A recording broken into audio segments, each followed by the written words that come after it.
칼바르트의 로마서 강의 두 번째 시간입니다. 자, 오늘은 2장을 다뤄보겠습니다. 로마서 강의 2장 인간의 심판자 2장 1절에서 13절. 하나님의 진노가 나타남으로 파악되어져야만 하는 정황은 누구의 정황인가? 누가 불경과 불의 가운데 있으며 따라서 하나님에 의하여 포기되었는가? 인간 일반 곧 개개인 모든 인간을 말하는가? 일정한 어느 인간만이 담론의 대상이 되는가? 하나님의 진노란 넘어가고요. 하나님의 진노라고 하는 한밤중에는 그래도 빛의 진영에 속한 전사가 있지 않을까? 불경과 불의와 나란히 인간의 의라고 하는 것이 또한 존재하지 않을까? 그래서 하나님의 진노 앞에서 그래도 누군가 의로운 자는 있지 않겠냐라는 질문, 반문이 되겠습니다. 과연 모두가 다 진노의 대상인가? 그래도 누군가 의로운 자는 있지 않겠는가에 대한 이제 반문을 던지는 거죠. 자, 그리고 하나님에 대하여 이 세계의 낯설음이라고 하는 짐으로부터 벗어날 수 있는 정황으로 옮겨져 있지 않은가? 어느 한 인간이 우리의 현존과 상존의 신적 위기 가운데로 성실하게 개입하여 하나님과 함께 공동의 비판자가 됨으로써 인간으로 하여금 어둠으로부터 벗어날 수 있게끔 한 출구를 열어줄 수 있는 그러한 예외 상황이 생각되어질 수 있지 않을까? 계속 같은 내용이죠. 그러니까 그만큼 어둠으로부터 벗어날 수 있게끔 출구를 열어줄 수 있는 그런 예외적 인간, 예외적 상황이 있을 수 있지 않겠냐라는 거예요. 이제 본문으로 들어가서 1절에서 2절. 따라서 당신이 누구이든 간에 심판하는 당신은 어떤 변명의 여지도 없습니다. 다른 사람을 판단함으로써 당신은 당신 자신을 판단합니다. 당신이 판단함으로써 발미암아 당신은 똑같은 방향을 추구하고 있습니다. 우리는 하나님의 심판이 진리의 척도에 따라 그러한 방향으로 움직이는 모든 것 위에 내려질 것임을 알고 있습니다. 해설을 보죠. 어떤 변명의 여지, 즉 알려지지 않은 하나님을 모르는 자들에 대해서도 또 아는 자들에 대해서도 예외될 수 있는 어떠한 근거도 어떠한 가능성도 존재하지 않는다. 사실 이 2장에서 가장 중요한 핵심은 이미 벌써 나온 겁니다. 그러니까 예외 없이 모두가 결국 하나님의 어떤 진노의 대상이 되고 그 인간의 의로서 어떤 그 예외적 상황에 처할 수 있는 자는 일단 없다라는 얘기를 하고 있는 거죠. 하나님의 진노로부터 인간을 구해낼 수 있는 그 어떤 인간이라고 하는 것은 존재하지 않는다. 위대한 그 무엇도 어떤 자리에 높은 위치도 인간을 하나님 앞에서 정당화할 수 없다. 인간은 인간이요 그는 인간 세계 안에 있다. 인간의 왕국은 결코 하나님의 왕국이 아니다라는 거죠. 다른 사람을 판단함으로써 당신은 당신 자신을 판단합니다. 당신이 어떤 입장에 서 있음으로 말미암아 당신은 당신 자신을 불의 가운데로 몰아넣는다. 경애와 겸허를 당신은 당신의 소유물로 주장함으로써 당신은 바로 그 때문에 불경과 불의 가운데 있게 된다. 자, 하나님의 비밀을 알고 있는 자로서 당신은 그들을 뛰어넘어 앞서간 후에는 바로 그들을 돕겠다고 하는 최선의 의지와 함께 스스로를 유별나게 그들로부터 자신을 떼어놓는다. 그러니까 그들 자신으로부터 떼어놓음으로써 자기 뭔가 좀 다른 자다라는 거죠. 거룩하다라는 어떤 개념으로 떼어놓는 자라는 거예요. 그러나 바로 그 때문에 당신은 하나님의 비밀에 관하여 아무것도 모르는 자가 되는 거죠. 결국 당신의 형제들을 돕기에 가장 부적당한 자가 되는 역설이 나오는 거예요. 하나님의 심판 앞에 무릎 꿇음, 하나님에 대한 기다림과 꺾여짐, 믿음 역시 그것이 어떤 의미에서건 하나의 공동 이상의 것이 되려고 하는 한 그것은 하나의 불신앙이 된다. 자, 믿음 역시도 그것이 어떤 의미에서건 간에 하나의 어떤 공동 이상의 것이 되려고 해서는 안 된다는 거죠. 거기에 다시금 하나님과 인간 사이의 간격을 무시하며 조금도 실수 없이 비신을 왕좌에 올려놓게 될 오만이 재등장하게 된다. 그러니까 하나님과 인간 사이의 간격은 사실은 질적 차이에 의해서 어마어마한 것을 칼바르트는 주장하고 있죠. 근데 그런 것을 무시했을 경우에는 비신을 왕좌에 올려놓게 될 거라는 거죠. 그런 오만함이 재등장하게 된다. 당시 이제 자유주의 신학에 대한 비판으로서 굉장히 중요한 메시지가 되겠죠. 자, 그러나 당신이 판단함으로 말미암아 당신은 똑같은 방향을 추구하고 있습니다. 소위 구속사라고 하는 것은 역사 가운데서 역사와 나란히 병행하는 하나의 역사가 아니라 모든 역사의 위기입니다. 그래서 속된 자들 가운데는 어떤 거룩한 자들도 존재하지 않고 바로 그렇게 되려고 하는 데서 그들은 그렇게 되지 못하는 역설인 거죠. 그래서 심지어 우리가 알고 있는 그래서 이 바울에게도 하나님 나라 예언자들에게도 사도들에게도 결국은 그 누구도 예외가 될 수는 없다라는 거예요. 예레미야, 루터, 키에르케고르, 블루마르트에게도 해당이 되는. 자, 그리스도는 어떤 의미에서도 의로운 자들 가운데 거하지 않습니다. 하나님 혼자만이 의로우시고자 하는 거고, 하나님의 사람들이 갖고 있는 비극이란 바로 그들이 하나님의 의를 위하여 투쟁한다고 하지만 실상은 스스로 불의에 처해질 수밖에 없다는 데 있죠. 그래야만 한다. 이유는 그들 하나님의 사람들이 하나님을 대신해서는 안 되기 때문이다. 우리는 압니다. 하나님의 심판이 진리의 척도에 따라 내려진다고 하는 것을.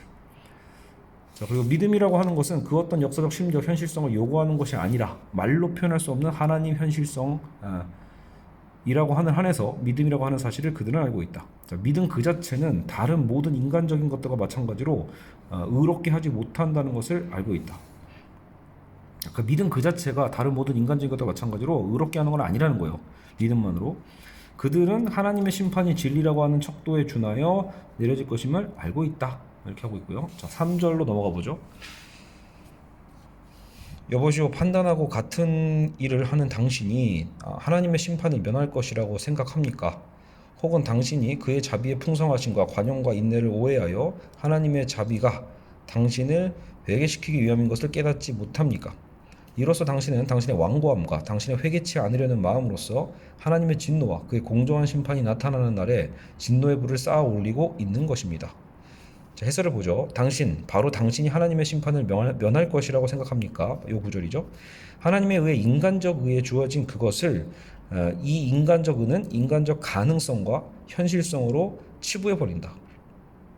하나님에 의해 인간적 의에 주어진 그것을 이 인간적인 의는 어떤 인간적인 가능성, 그 현실성으로 치부한다라는 거죠. 인간적 의는 어리석게도 가시적이고 시간적인 것을 붙잡음으로 말미암아 불가시적이고 영원한 것을 놓쳐버립니다. 그러니까 눈앞에 있는 것을 잡으려고 하는 거죠. 우리가 느낄 수 있는 시간적인 걸 잡으려다 보니까 영원을 놓치게 되고 보이지 않는 것을 놓치게 된다는 거예요. 인간적 의가 바로 믿음을 마치 하나의 인간의 업적인 양 내세움으로써 말미암아 믿음 안에서의 하나님 역사가 결국은 침묵하게 될 수 있죠. 보이지 않는 것으로 드러나게 하는 것이고 그 영원히 우리의 시간으로 들어오게 해야 되는데 하나님의 역사가 침묵하게 되는 거죠. 믿음 또한 모든 지상적인 것의 무가치성과 무상성의 법칙 아래로 들어온다. 하나님의 자비가 당신을 회개시키고자 함을 감지하지 못합니까? 빛의 진영 안에 그러한 전사들이 존재한다고 하는 그런 일이 도대체 어떻게 일어나게 되는가? 다시 말해서 통찰과 전망을 갖춘 사람들, 종말에 관해 그 무엇인가를 감지한 사람들, 예수 시대의 유대인들이 그런 존재가 되겠죠. 통찰과 전망을 갖췄던 사람들이 그때도 있었으니까. 그리고 하나님 자신을 오직 그분만을 기다리는 사람들이 존재한다는 것이 어떻게 가능한가? 그렇다고 해서 그들은 결코 인간과 다른 어떤 특수한 존재가 아니다. 자, 여기가 제일 중요한 표현이죠. 그러니까 분명히 따로 구분되고 따로 어쨌든 그 통찰과 전망을 갖고 있는 자들을 따로 하나님이 구분해서 하나님의 어떤 비밀을 알려주신 것은 맞지만 그렇다고 해서 그것이 결코 인간과 다른 어떤 특수한 존재는 아니라는 거예요. 존재적으로 다른 것처럼 오해해서는 안 된다는 거죠. 은혜가 그들에게 결국 조우된 것, 만나게 됨을 된 거죠. 그러니까 그들은 결국은 하나님의 아니다를 들은 거고 인간 삶에 있어서 무엇이 문제인가를 소망 가운데서든 큰 공경에서든 예감하게 되었다. 그들은 두려움과 떨림 아래 제정신으로 돌아오게 되었고 경외에 이르게 되었다. 그들은 하나님 자신 앞에서 멈추기를 강요당하였다. 그러나 이 모든 건 무엇인가? 라는 거죠. 설령 그렇게 유대인들이 먼저 이런 것들을 들었고 소식을 들었고 두려움과 떨림을 경험하고 경외에 이르게 되었지만 그러나 이 모든 건 무엇이냐라는 거예요. 인간이 추가적으로 갖다 놓는 것에 소중함이 있는 것이 아니다. 그런 것은 하나님 앞에서는 항상 아무것도 아니라는 거예요. 하나님 앞에서의 그의 놀라움과 이 깨어남이라고 하는 것은 그 자체로서는 인간에게 속해 있지 않다라는 것. 자, 그리고 하나님에 의해서 선택되어 있는 자는 결코 그 스스로가 하나님을 택하였다고 말하지 않을 것이다. 그러니까 내가 택한 게 아니라는 거죠. 믿음의 가능성은 다만 하나의 불가능으로서만 그리고 헤아릴 수 없는 그의 은혜의 풍성함으로서만 이해될 수 있다고 하는 그 사실. 비록 내가 눈먼 장님이지만 보게 되었다는 것에 대하여 나는 무슨 대가를 치루었는가? 도대체 하나님께서는 나로부터 무엇을 기대할 수 있을까? 사실 아무것도 없다가 정답인 거죠. 순수하고 절대적이며 수직적인 기적이라는 것. 그러니까 철저하게 이건 하나님의 전적 은혜라는 것을 강조하고 있는 겁니다. 어떤 하나님의 택하심이 마치 우리의 어떤 의로움이 아니라는 거죠. 하나님으로부터, 오직 하나님으로부터만 인간에게서 실현되는 바로 이것은 하나님께로의 부름이라고 하는 것, 회개로의 부름이라고 하는 것, 경외와 겸허에 대한 요구, 다시금 새롭게 모든 자기 확신을 버리라고 하는 요구, 그죠? 모든 자랑을 포기하라고 하는 그 요구, 이런 것들 외에 다른 무엇일 수가 없다. 자, 당신은 이것을 깨닫지 못하면 당신은 마음의 완고함과 회개하지 않는 마음으로서 진노의 불을 쌓아 올리고 있는 것입니다. 이 착각이 한 곳으로 모이고 고이고 농축되고 응고되어 즉시 오해의 큰 덩어리로 변하게 되는 거고, 이런 전형적인 종교적 삶이 생성되는 바, 종교적 삶이 형식화되는 예언자의 하나님에 의해서 바리새인의 인간의가 생성되게 되는 거죠.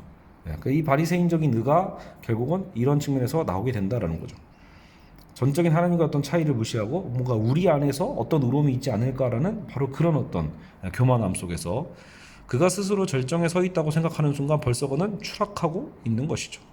6절에서 11절, 우리를 지향하심으로써 그는 우리의 존재를 터닦아 주신다고 써 있어요. 우리를 죽이심으로써 그는 우리를 살리시는 거고요.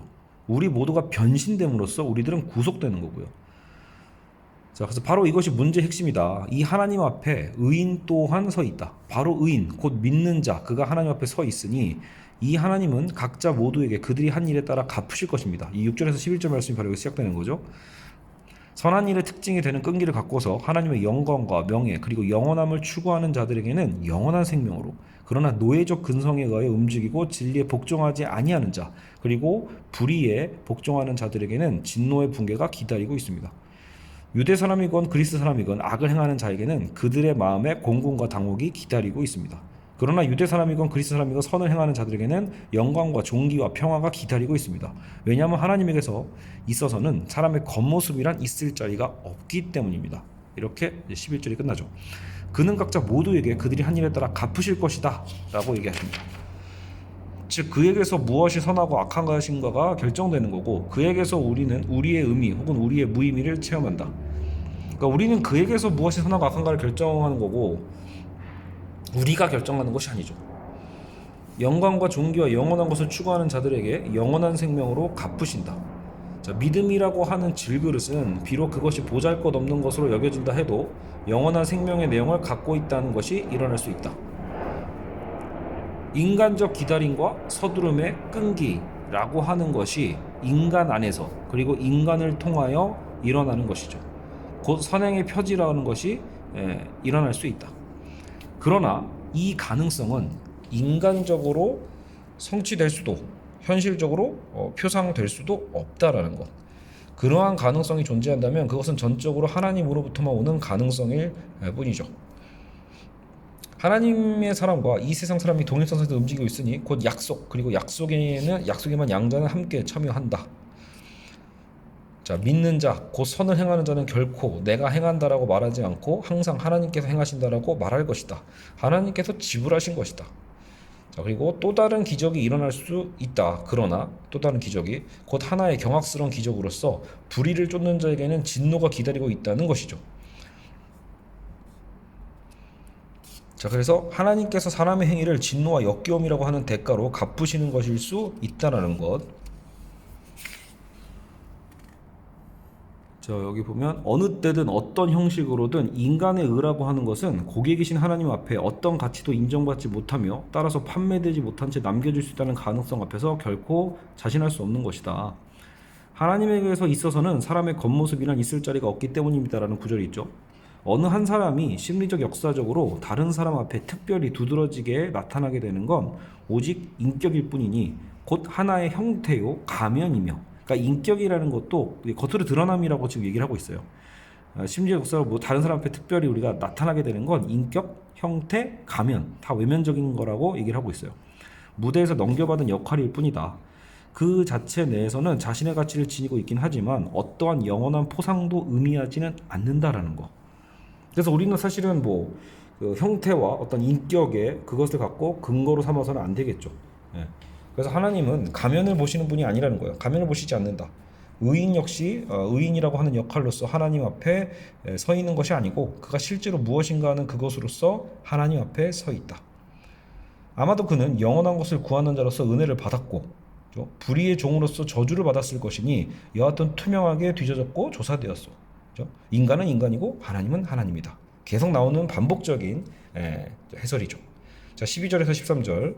율법 없이 죄 지은 자들은 율법 없이 망할 것이며 율법 안에서 죄 지은 자들은 율법에 의하여 심판을 받게 될 것입니다. 왜냐하면 율법을 듣는 자가 하나님 앞에서 의로운 것이 아니고 율법을 행하는 자가 의롭다고 천명될 것이기 때문입니다. 자, 도대체 어떻게 인간의가 나타나게 되는가? 대답: 하나님의 계시에 의하여 하나님의 율법의 펼침과 알림을 통하여 여기저기서 한 사람 한 사람을 믿게끔 하는 경의 가운데, 겸허 가운데 하나님에게 복종하게 하는 신적인 가까우심과 선택을 통하여서 알게 되는 거죠. 죄인은 죄인이고 누가 죄짓지 않겠는가?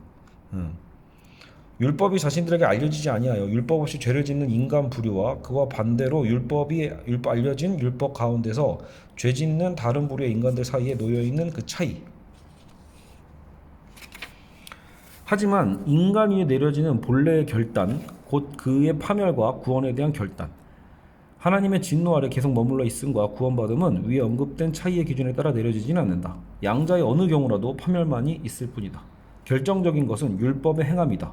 즉 하나님에 의해 주어진 가능성의 실현이니 율법을 듣는다는 것, 계시를 감지하고 이해하고 체험하는 것이 그러한 율법의 행함을 가능하게 해주지 않는다는 거죠. 인간의 근원을 갖고 있는 것은 인간을 구원할 수 없다. 율법을 하나님 앞에서 의롭지 않다고 하는 이유에서 율법을 행하는 자들이란 그 율법을 귀담아 듣고 따르는 자들로서 듣는 자들이니 곧 감추어진 가운데 있는 유대인들이다. 율법 행하는 자들은 유대인들을 의미한다는 거죠. 그들은 의롭다고 천명될 것이다. 불의의 이 세계 가운데서 그들은 오는 세계에 의해 상속권을 지니고 있고 시간 가운데서 그들은 영원한 움직임에 대한 원동력을 받았죠. 그들의 인간의 전체를 거듭거듭 자신들의 소유주이신 하나님께 맡기는 데 있다.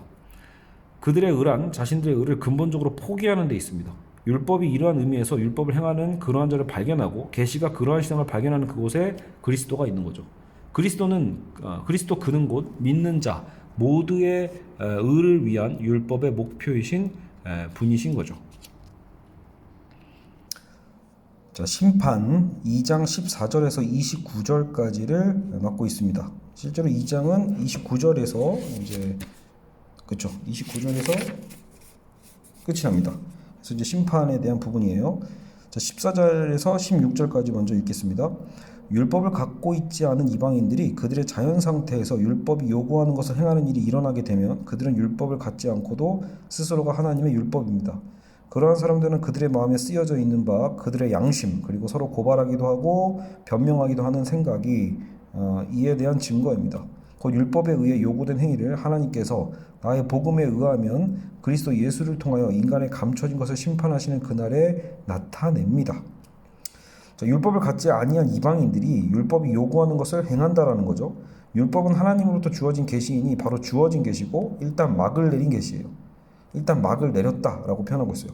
시간 가운데 역사 안에 인간의 삶 가운데 남겨진 인상, 이미 막을 내렸기 때문에 남겨진 인상이고 이미 이루어진 기적의 거룩한 광채로 남아있고 신적인 말씀이 남겨놓은 타버린 분화구다. 이제 바르트의 표현에서 이 분화구란 말이 자주 나오더라고요. 타버린 분화구다. 그러니까 율법이 지금 뭐 이렇게 막 살아 움직이고 생동한다는 느낌이 아니라 주어진 것이고 과거적인 거죠. 근데 그 과거가 완료는 아니죠. 어쨌든 지금에도 뭔가 영향을 미치고 있는 건데, 자, 그게 지금 유대인들에게 주어져 있었던 거죠. 율법은 어느 다른 시기에 다른 상황 가운데 다른 사람들을 위하여 믿음이라고 하는 생수, 이성적 직관의 생수가 흐르는 수로인 거고 율법이 그런 역할로 비유하고 있죠. 율법을 가진 자들이란 바로 이 수로에 거하는 주민들을 얘기하는 거예요. 물론 유대인들을 얘기하는 거고요. 곧 전승되고 계승된 종교의 그 모양으로 혹은 그들 자신의 지나간 체험의 모양으로서죠. 근데 율법을 갖지 않은 이방인들에게는 예컨대 이 지시가 결여되어 있죠. 애초에 율법이 없었으니까요. 지시는 없었어요. 그들의 내적 인상과 역사적 경험에는 이러한 계시에 관한 인상이 결여되어 있다는 거죠. 자신이 존재하는 것에 대한 어떤 경외도 그들이 갖고 있지 않는 한 그들은 믿지 않는 자들로 일컬어질 수 있겠죠. 우리부터 믿지 않는 자를 이렇게 의미할 수 있을 겁니다. 자, 그렇지만 여기서부터 중요하죠. 율법을 갖지 않은 이방인이 율법을 요구하는 것을 율법이 요구하는 것을 행한다는 것이 일어날 수 있다. 예, 율법을 몰랐음에도 불구하고 이미 그들의 어떤 마음의 양심 가운데 율법이 요구하는 바를 행하는 자들이 있겠죠. 그래서 바로 하나님이 심판자이시기 때문에 율법을 행한다고 하는 것은 율법을 소유한다거나 듣는다는 것과는 좀 다르다. 자, 어쨌든 그 계시는 자유롭다라고 하면서 다른 사람들에게 분명히 겉으로 표시하지 않고도 이방인들 역시 하나님을 두려워하는 자들, 하나님에 의해서 택함을 받은 자들일 수 있다. 믿음 그 자체가 벌써 불과 식별성 속에 감추어져 있다.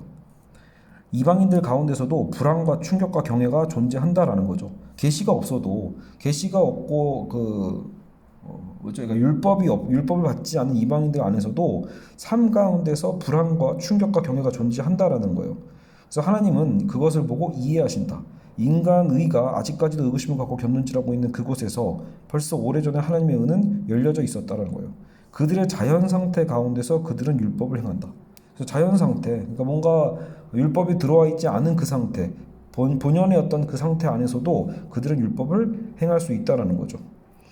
하나님에 의해서 그들은 알려진 바 되고 그들 또한 하나님을 알게 된다. 모든 인간적인 것의 무상성에 대한 통찰 또한 그들은 갖고 있고, 우리 삶에 대한 인간적인 것의 어떤 무상함에 대한 통찰도 이방인들도 무조건 모르다고 얘기할 수는 없다라는 거죠. 그들도 자연 속에서 충분히 깨달을 수 있어요. 피조물은 창조주로부터 구별짓는 아니다에 대한 두려움도 갖고 있다라는 거죠. 그들로 하여금 창조주의 피조물로 만드는 그렇다에 대한 외경 또한 갖고 있다라는 것. 자, 그리고 설득력 있게 아마도 최종적인 최악의 회의주의, 그리고 위에 있는 것들 모두에 대한 접근 무능력, 어떤 것에 깊이 감동될 수 없는 총체적 무능력. 그러나 이러한 불가능성들 가운데 현실적인 꺾여짐과 하나님 자신에 대한 감각이 있는 것이죠. 자, 그래서 그들 스스로가 율법입니다 라고 써 있는데요, 율법을 갖지 않고 율법을 행하는 인간들이 존재한다면 이방인들이 율법을 행할 때 얘기하는 거죠. 그들은 그 율법을 행함으로써 바로 그 율법을 받은 것으로 다름없다라는 거예요. 그들 스스로가 곧 율법이라고도 볼 수 있다라는 거죠. 이건 뭐 바울의 어쨌든 메시지인데 상당히 중요한 얘기를 하고 있는 셈입니다. 그러니까 오로지 유대인만 선택받았다라는 그러한 그 선민의식에 대한 문제점을 지적하면서 동시에 오늘날 어떻게 보면은 또 기독교인들이 갖고 있는 그러한 또 다른 선민의식, 제2의 선민의식에 대한 한편으로는 비판이 될 수도 있겠죠. 물론 여기서 섣불리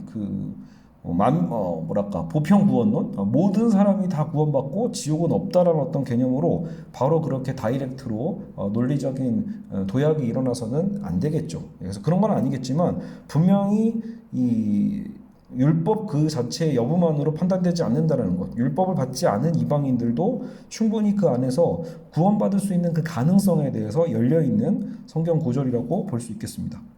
자, 그곳에서 믿음의 낯선 형태가 나타났는데 하나님만이 문제 삼을 수 있는 곳에 누가 문제 삼고자 하는가? 그러니까 이렇게 지금 되묻고 있는 거죠, 바르트가요. 야, 하나님만이 문제 삼을 수 있는 곳에서 대체 왜 지금 너희가 그거 갖고 문제 삼고 있니? 라고 되묻고 있는 거예요. 하나님은 이방인들에게도 율법을 줄 수 있는 분이고 또 그들에게 그것을 주는 분이라는 거죠. 그런 사람들은 마음에 새겨져 있는 거고요. 율법에 의해 요구된 행위를 나타내는 겁니다. 하나님 앞에서 인간을 의롭게 하는 것이 그들에게서 발견된다. 어느 안에서 그러한가? 이렇게 얘기를 하고 있는데, 오히려 하나님께서 기뻐하는 행위는 끝에 곧 그가 처해 있는 모든 인간의의 완전한 끝에 존속할 것이고, 의심의 여지없는 그의 절망 가운데, 그리고 그의 모든 종교적 도덕적 환상을 포기하는 것, 그리고 이 땅 위에 이 하늘 안에 있는 모든 희망에 대한 거부 가운데 존속하는 거다라는 거죠. 아마도 현실적으로 마지막 종착역에 다만 벌거벗은 인간만이 있을 뿐이다. 자, 그러나 하늘에서는 회개를 필요로 하지 않는 99의 의로운 자들보다는 회개하는 한 죄인에 대한 기쁨이 있다는 얘기가 나옵니다. 그래서 회개에 대해서 굉장히 인상 깊은 정의가 나오겠어요. 회개라고 하는 것은 무엇인가? 하나님을 위한 인간의 최고, 최량의 행위가 아니라 인간을 위한 하나님 자신의 최초의 행위요, 기초를 닦아주는 행위다. 하나님께서 그들의 마음속에 적어놓은 행위에 따라서 그것이 바로 인간에 의해서가 아니고 하나님에 의해서 되어졌기 때문에 하늘에서 기쁨을 일으키는 행위이고, 그 행위는 우리의 눈길을 하나님께, 바로 하나님 자신에게 향하게 해주는 바 오직 하나님으로부터 구원되고 그분 자신에 의해서만 보여지는 그러한 하나님에게 향해진 조망이다. 되게 긴 정의인 것 같지만 그래도 회개가 무엇인가에 대해서 매우 깨달음을 주는 그런 구절인 것 같습니다. 그래서 저도 이 부분은 따로 체크를 해서 적어놓고 또 SNS에 공유도 해놨거든요. 체크를 해주시면 되게 좋은 구절이겠죠. 자, 그래서 이에 있어서는 그들의 양심 그리고 서로 고발하기도 하고 변호하기도 하는 그들의 생각이 증거입니다. 율법을 모르는 자들 그리고 불경건한 자들 가운데서도 말하는 그 양심의 음성을 도대체 누가 듣는가? 누가 듣는가? 하나님이 듣는다라고 얘기를 하죠. 하나님이 꿰뚫어 본다. 우리가 알지 못하는 것을 하나님은 아십니다. 이런 이유에서 율법을 갖고 있지 않은 무법 인간들이 법정에 세워지긴 하다. 그 법정에 세워지긴 하겠지만 자유로운 몸으로 그 법정을 떠나게 된다는 불가해한 가능성도 나타난다라는 거예요. 그러니까 이해하기 힘들지만 그럼에도 그 가능성이 있다라는 거죠. 하나님께서 그리스도를 통하여 인간의 감추어진 것을 심판하시는 그날에 라고 해서 그리고 도처에서 깊은 곳에서까지도 하나님께 인도하는 통로를 공공연하게 만드는 종단면을 통찰하게 하는 가능성은 어디서 오는가? 그것은 나의 복음에 의하면 부활 안에서 동트기 시작한 인간의 새로운 날, 곧 이 빛을 가져다주는 그리스도 예수의 날이 그렇다. 말할 것도 없이 그날은 모든 시간으로 하여금 영원으로 전환되는 시간이요. 유한한 시간이 영원으로 전환되게 하고 인간의 감추어진 것을 드러내는 거죠. 우리 인간이 하나님으로부터 들여다 보여졌다는 것을 계시하는 것. 그리스도 예수를 통하여 하나님은 인간을 심판하신다. 이것은 하나의 또 위기를 의미하는 거죠. 그리스도 안에서 나타난 구속자는 동시에 그 무엇도 방기하지 않는 분, 곧 모든 사물의 창조자이기 때문이다.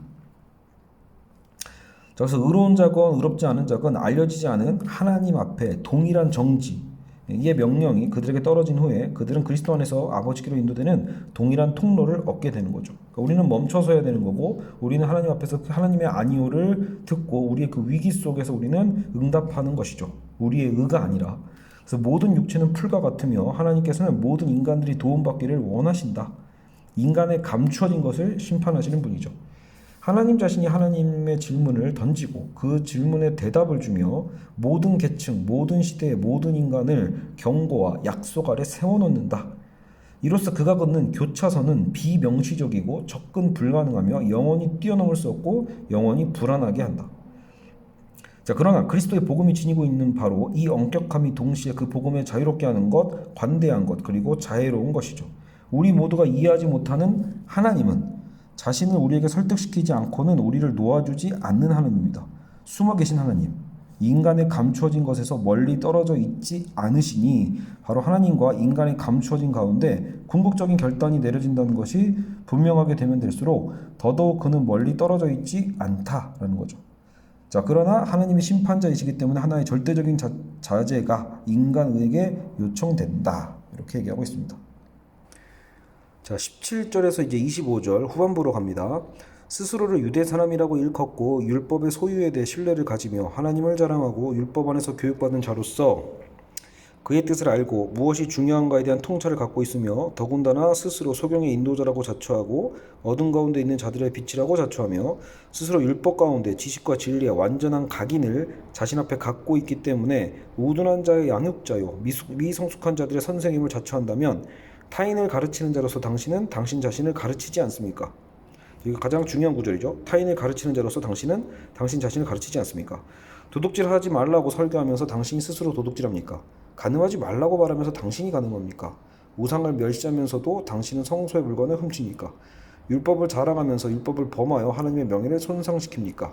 당신들 때문에 하나님의 이름이 이방인들 가운데서 모욕을 당하고 있습니다. 당신이 율법을 성취할 때에만 할례는 가치가 있는 것입니다. 자, 그러나 당신이 율법을 범하는 자이면 당신의 할례는 무할례와 같습니다. 자, 그럼 읽어볼게요. 자, 바르테 해설을 보면 다른 측면에 관한 통고, 여기엔 계시의 인상이 있다 했는데 본격적으로 당신은 당신 자신을 유대인이라고 일컫습니다. 자, 당신은 첫 번째 최선의 사람이 아니죠. 당신은 당신 뒤에 과거를 갖고 있고 하지만 동시에 그에 상응되는 미래 또한 당신 앞에 갖고 있다. 당신 육의 이 세계에서 하나의 예외가 될 것이라는 것을 기대하게 하는 연관성 가운데 서 있다. 지금 이게 우리의 교만이라는 거죠. 현실적으로 이거 띄워놓네요. 당신은 율법에 신뢰를 두고 있고 당신은 살아계신 하나님의 흔적들로 둘러싸여 있고 저 바깥 세계에서 속한 의견과 기준의 혼란과는 정반대로 하나님에 관하여 아는 것을 바로 당신이 갖고 있으며 또 그것을 당신에게 주는 권위에 대해 기쁨을 누리고 있다. 사실 이 기쁨을 누리고 있다가 그쵸, 이 어떤 우리의 어떤 착각이나 이게 아니라 순수한 어떤 기쁨이라고도 충분히 얘기할 수 있어요. 근데 그럼에도 불구하고 우리가 이것을 잘못 이용한다라는 거죠. 잘못 오해하고 있고, 자, 그분에 대한 기억을 우리는 소유하고 있고 하나님이 있어야만 할 그곳으로 당신의 시선이 끊임없이 그리고 기도 가운데서 향해져 있는 터에야 왜 당신은 하나님을 자랑하지 않을 수 없는가? 그죠? 당신은 하나님의 뜻을 알고 있습니다. 라고 써 있죠. 자, 간단히 말해서 당신은 많은 것을 이미 소유하고 있어요. 그죠? 근데 당신은 무엇을 더 소유하려고 하는가? 그죠? 당신은 당신이 소경의 인도자인 양 자처하고 있습니다. 이제 이게 지금 여기서 본격적인 비판이 나와요. 그러니까 분명히 우리가 신앙인으로서 아무리 올바른 삶을 실천하고 살아가고 또 거기서 우리가 신앙생활을 통해서 신앙생활 속에서 어떤 그 감격과 감동과 그쪽 어떤 그래서 하나님과의 어떤 만남 이런 것들을 경험한다고 해도 거기서 우리가 이러한 잘못된 도약을 하는 거죠. 우리가 마치 소경의 인도자인 양 자처하고 있다. 여기다 제가 이제 나라고 질문을 써놨죠. 내가 그러지 않은가에 대한 그쵸, 이 교만함에 대한 어떤 걱정입니다. 당신이 하나의 사명을 지니고 있다는 것을 당신은 부당하게 느끼고 있지 않고 마치 나에게 당연히 주어져 있는 소명으로 생각하는 거죠. 바로 현재 당신의 존재와 소유 때문에 당신은 하나님의 동역자로서 행동치 않으면 안 된다는 강박감 속에 있다는 거예요. 강박감. 자, 그러나 타인을 가르치는 자로서 당신은 당신 자신을 왜 가르치지 않냐라는 거죠. 사도 바울의 그죠? 말은 분명히 타인을 가르치는 자라면 당신은 왜 당신 스스로를 가르치지 않는가? 하나님께서 이들 율법을 갖고 있는 자들 편에 서 계시지 않는다면 율법을 갖고 있다고 하는 것이 도대체 무슨 의미가 있는가? 당신이 갖고 있는 계시에 관한 인상, 당신의 감동, 당신의 체험, 당신의 열광 이런 모든 건 역시 육이고 이 세상에 속한 것이다. 자, 되게 중요한 구절인 것 같아요. 바르테 구절 중에 우리는 마치 이제 신앙생활하면서 내가 계시에 관한 어떤 인상을 갖고 어떤 감동의 경험이 있고 체험이 있고 그 열광이 있었다라면 우리는 그것이 충분히 뭔가 하늘나라의 것이라고 생각하면서 간직을 하지만 결국 이런 모든 건 역시 육이고 이 세상에 속한 거다라고 단호하게 얘기하고 있습니다. 당신의 종교적 세계성은 하나님의 진노를 다른 사람들보다 덜 두려워해도 되는 거. 내가 이런 경험을 했다고 해서 나는 다른 사람보다 뭔가 더 안전하고 덜 두려워해도 되는가라고 했을 때 그렇지 않다를 지금 바르트는 얘기하고 싶은 거죠. 자, 그래서 하나님 자신이 당신을 옹호하지 않으면 당신은 대체 뭐냐라는 거예요. 자, 하나님이 우리를 옹호해주지 않으면 우리는 아무것도 아닌 건데 말이죠. 당신 속에 감춰진 것 가운데서 행위, 곧 세리의 기도, 탕자의 간구, 공정하지 못한 재판관 앞에서 하는 과부의 외침을 발견하지 않으신다면 그렇게 된다면 당신의 행위는 이제 당신의 제 모습을 드러낼 뿐이고 당신의 정직성은 하나의 절도 행위로 전환되는 겁니다. 나의 어떤 그 외식적인 정직성이 절도행위로 변환되고 당신의 순수성은 하나의 간음으로써 당신의 경건은 하나의 헛된 참남으로써 변질되는 거죠. 하나님의 심판에서 도대체 더 높은 차원의 세계성 혹은 그 반대로 더 낮은 차원의 세계성을 구별하는 것이 보람된 일일까라고 묻고 있습니다. 한 걸음 더 나아가서 당신은 율법을 자랑하면서 율법을 범하여 하나님의 명예를 손상시킵니까? 라는 구절이 있어요. 하나님께서 당신을 위하지 않으면 당신 역시 그분의 편에 설 수 없고 그와는 적대관계만이 유지될 뿐인 거죠. 자, 명실상부하지 않은 하나님 공동체의 기이한 연극을 잠깐 놀라움을 갖고 관람하고는 즉시 등을 돌린다라는 구절이 있네요. 제가 이 노란 줄까지는 안 쳤으니까 좀 통과를 해볼게요. 자, 진리에 대한 올바른 본능적 직감성을 가진 이 세상은 결코 속지 않으며 스스로 경건한 자들의 하나님에게 귀의하기를 거부한다. 하나님 자신이 하나님만이 하나요 모든 것인 바로 그곳에서 인간들이 그 하나님 없이 하나님의 입장을 취하는 곳에서 자, 하나님 없이 하나님의 입장을 취한다. 그죠? 그 하나님은 바로 하나의 그 이념이 돼버리는 거죠. 하나의 이념, 이데올로기가 돼버리는 거다라고 얘기를 하고 있습니다. 다만 텅 빈 하나님의 수로들만이 보여질 수밖에 없는 곳에 이미 비었어. 그 수로는 하나님에 대한 항의와 반항은 정당하다. 그렇다면 하나님의 동역자는 어디에 있는가? 선택받은 자들이 하나님의 자녀들이 하나님의 나라를 맡고 있다는 이 역설, 그죠? 이 비극이죠. 선택받은 자들이 하나님의 자녀들이 하나님 나라를 맡고 있다. 지금 전형적으로 우리들의 모습일 수도 있죠. 현재 오늘날의 한국교회의 모습이기도 하겠죠. 자, 그래서 만약 당신이 율법을 범한 자이면 당신의 할례는 무할례와 같습니다. 율법을 범하면 할례를 받으면 뭐하냐라는 거예요. 이렇게 된다면 피할 수 없이 다음과 같은 하나의 상대주의가 등장한다. 그리고 그들의 교회에서는 일반 세계사로 전락하는 거고, 내려가 보죠. 하나님 없이 하나님을 논하고자 하는 자는 길 안내판에 의해 지시된 길을 가는 대신에 그 안내판에 그대로 머물러 서 있는 나그네와 같다. 이것도 역시 저도 되게 반성되는 구절이었어요. 하나님이 없이 하나님을 논한다. 지금 제가 하고 있는 이 녹음 자체가 그렇게 될 수도 있겠죠. 사실 그러한 삶을 저도 살고 있는 것 같아요. 그래서 오히려 이 바르트의 로마서 강해를 다시 이렇게 꼼꼼하게 읽어보면서, 뭔가 이제 이렇게 읽어가면서라도 뭔가 짚어내야 되고 중요한 부분을 걸러내야 되잖아요. 그 과정에서 읽으면서 얻게 되는 뭔가 이 성찰들, 깨달음들, 그죠? 회개 이런 것들이 있더라고요. 하나님 없이 하나님을 논하고자 하는 자는 길 안내판에 서서 지시된 길을 가야 되는데 가지 않고 안내판에 그대로 머물러 있는 나그네와 같다라는 거예요. 길 안내판은 무의미하게 되어 버리고 그들의 믿음, 그들의 기도, 그리고 그들의 성서적 태도 역시 무의미하게 되는 거죠. 유대 사람들에게 있어서 할례의 성례, 그리고 개개의 다른 성례는 더 이상 하나님의 사귐이 아닌 거예요. 진짜 하나님의 사귐이라는 실천이 아니라 그냥 그 사귐을 의미로서만 갖고 있게 된다라는 부분입니다. 그래서 아까 얘기했던 그 분학은 이 타버린 거예요. 타버린 분학이고, 거룩한 의례는 형식으로서만 거룩할 뿐이고, 얼마나 이런 형식적 예배가 많이 있나요? 그죠? 인간은 자기 진영의 밖, 곧 이방인과의 관계에서뿐만 아니라 자기 자신과의 관계에서도 오류를 범할 수 있는 것이다. 자, 마지막 구절입니다. 2장의 마지막 구절. 자, 26절에서 29절까지. 만일 할례받지 아니한 자가 율법의 질서를 지키면 그의 무할례의 상태가 사실상 할례받은 상태로 간주되지 않겠습니까? 본래 자연 상태에서 볼 때 할례받지 아니한 자, 그의 율법의 목표에 서 있다면 그는 곧 문자와 할례에도 불구하고 율법을 범한 자 당신을 심판하지 않겠습니까? 주지한 바대로 율두의 사람이 참 유대 사람이 아니며 육의 세계에서 일어나는 것으로서의 할례가 참된 할례가 아니라 감춰져 있는 가운데서 유대 사람이 참 유대의 사람이며 마음 깊은 데서 행해지는 할례, 곧 영에서 일어나는 할례가 그의 할례요. 단순히 문자에 따라서 이루어진 할례가 참 할례가 아닙니다.